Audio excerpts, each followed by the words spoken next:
Hey everybody, welcome to the first video on the Mock Performance YouTube channel.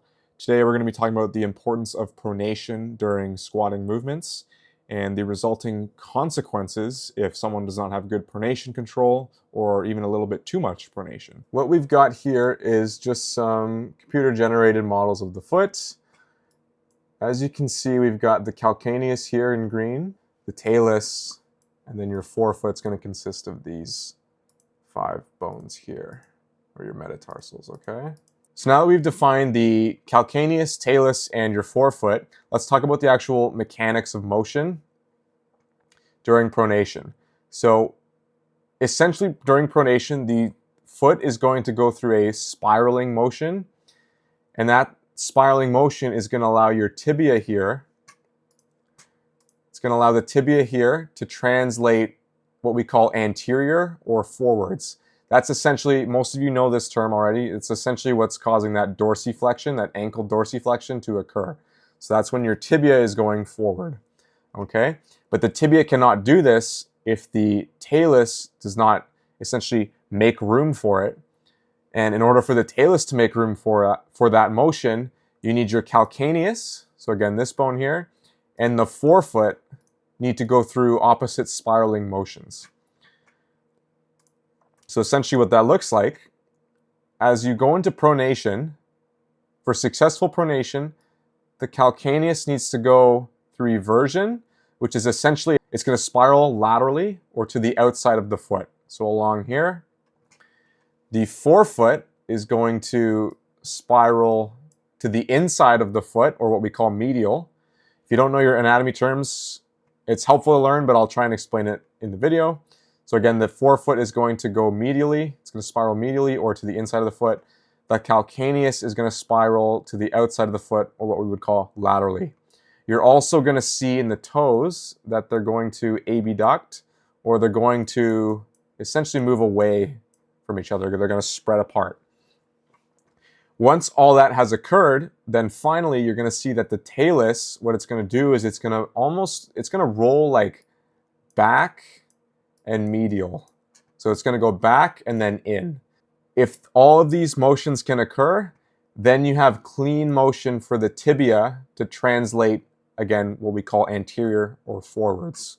So we just talked about the mechanics of pronation, but why do we care?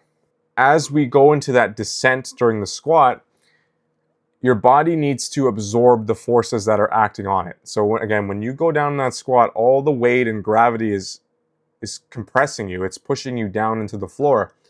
Your body needs to be able to absorb that force before it can actually produce force to stand back up, okay? If you do not have that ability, and we call this yielding, if you do not have that ability to yield, or again, absorb that force, you will not be able to produce force effectively to stand up. Yielding is correlated with internal rotation, okay? Think of internal rotation as a very compressive motion. It's closing down space and it's allowing you to compress and absorb force. Your body does that on a squat, or really when you're walking and when you're just on your feet, it does that through, again, pronation. And if you remember when we talked about when that talus goes back and in, just like the forefoot, it's going back and in like that, the tibia, which also articulates or attaches to the talus, is also going to go through an internal rotation. This is a yielding motion when you pronate your foot. This is what allows you to absorb the force. And so if your foot is not able to move into a position where it can absorb force, that's not good. You're not going to be able to stand up. Or technically, you wouldn't be able to, but the body is smart. The body doesn't care in the moment about efficient mechanics. It just doesn't want to get crushed and die. And so if you can't pronate, and that talus can't turn in, and then, of course, your tibia, as you see here, your tibia cannot internally rotate, well, your body's going to do it somewhere else. And so what's next up the chain is your femur. Would you look at that? So if the tibia is not internally rotating to yield, essentially, that's great. Body doesn't care. The body's going to internally rotate the femur instead, which is not good for the femur. So what you'll see is as you come out of the squat, because you haven't yielded effectively or absorbed force well on the way down, as you come up and try and produce force to come up, that's where you'll see that femur turn in. Or it won't even look like a turn, it'll look more like a shaky, uncontrolled collapse inward.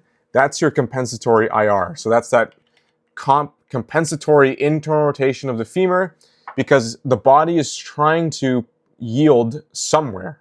It's got to yield somewhere to help produce force. If you haven't done it in the foot and the tibia, the next up is the femur. But unfortunately, it does not stop at the femur. So in order to accommodate that compensatory IR of the femur, the hip needs to yield as well. So you'll see that femur is trying to turn in, the hip is going to dump forward to accommodate and yield with the femur, and that's also going to cause an extension at the lumbar spine. This is your ilium, so that's this bone here I was talking about.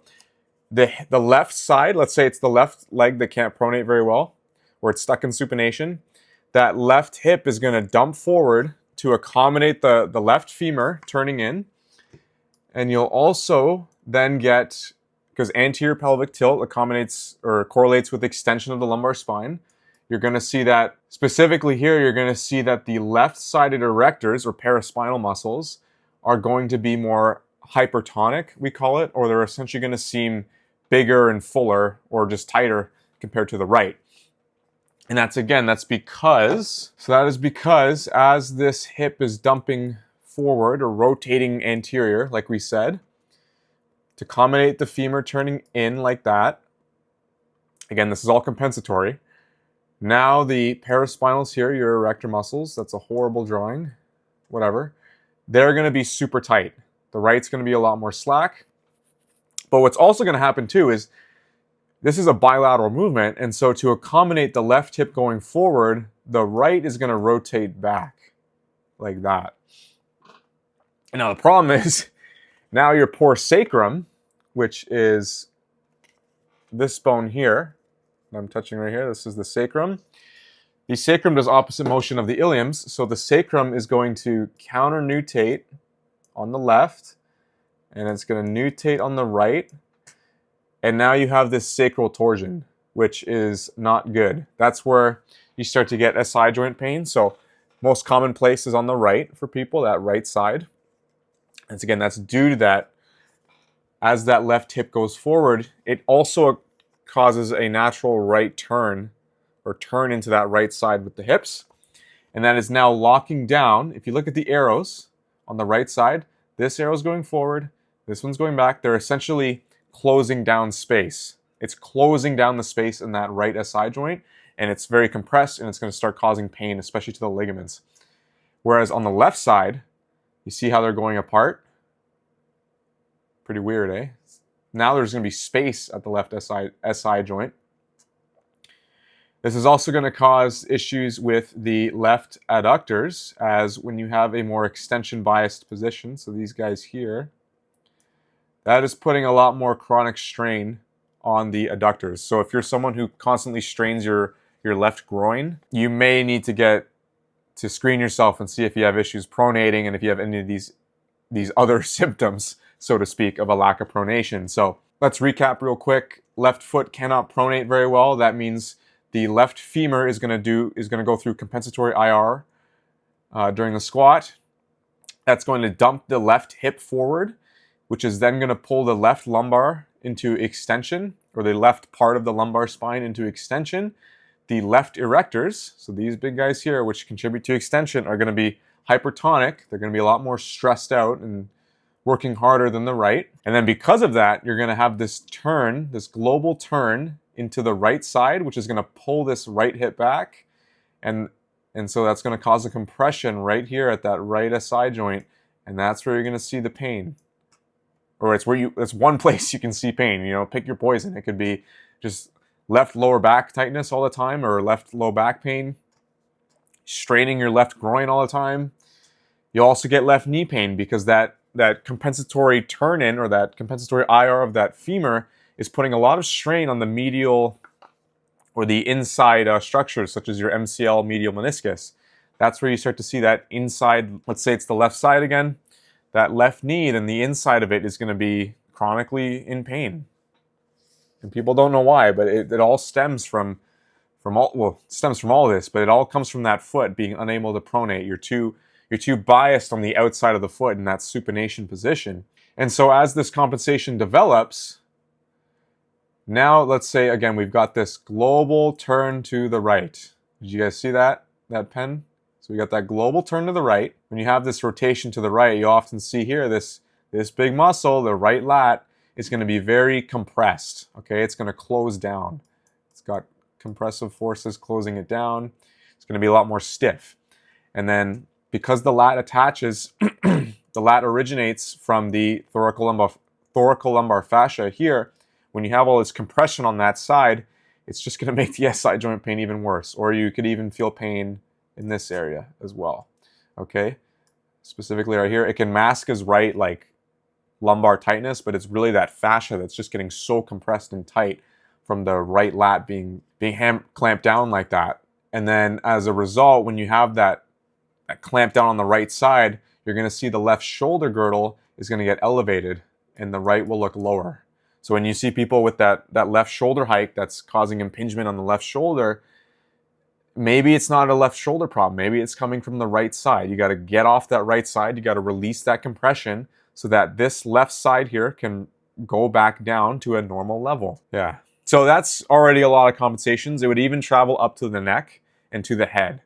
We won't go that far today, but this is just a brief demo, so to speak, of all the compensations that you will experience as a result of a lack of pronation in one foot. So if you have any of these issues and you're not sure why, take a look at your pronation ability. Make sure you can do that. This is sort of like an osteopathic look at the chain of compensations that will result. What we're going to do now is we're going to look at some lifting footage so you can see some examples of that pronation not occurring. So what we're going to do is we're going to look at my lifter Paige. Now Paige is an interesting case because she has one foot that is actually getting a lot better at pronation. It used to be very supination biased.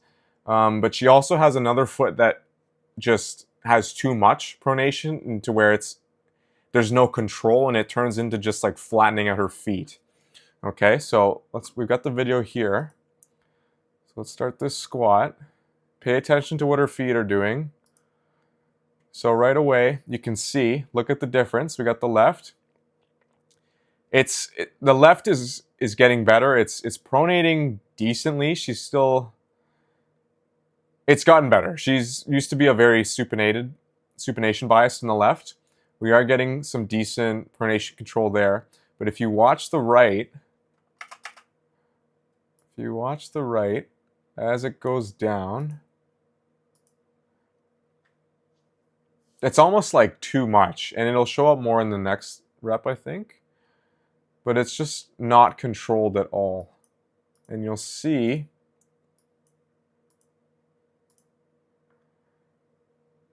that there's an inability for the right to just pronate in a controlled way. I would say the left is doing it better. And if you look at her patella relatively there, I would say the tibia is a little more ER'd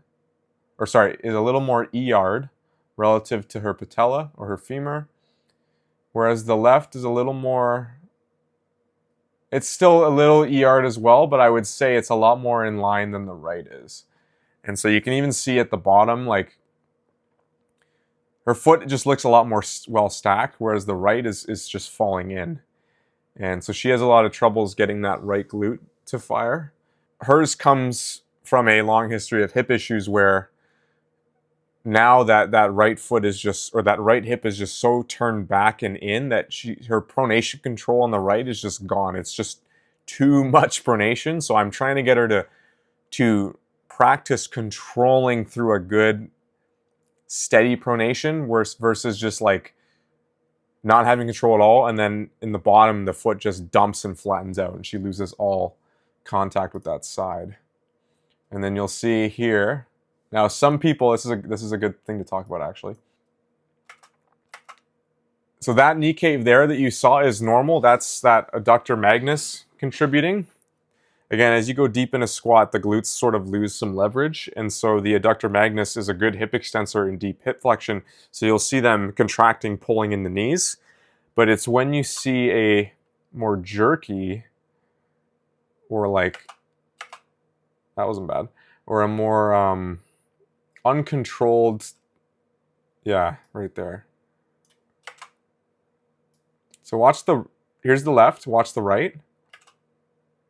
The right like comes in early. Watch the right, jerks in like that little twitch, uncontrolled, and then both knees cave in after. So that would be the adductor magnus contribution, but first she has that loss of control, and that femur is trying to help yield when the foot couldn't do it. So that's that loss of pronation, and then the femur is compensating for it. And so this is something we're actively working on for Paige, just really working on her pronation control and just pronation in general in both feet, but especially the right, because the right has become the worst side in my opinion. You can even see she's almost falling in off that foot on the way up because she's getting so far back, or she's turning so far in from that lack of pronation control. And this even, again, this will show up as issues on the deadlift as well, which we will talk about in a separate video, but that's just what a lack of pronation control, or just pronation in general, would look like in a squat.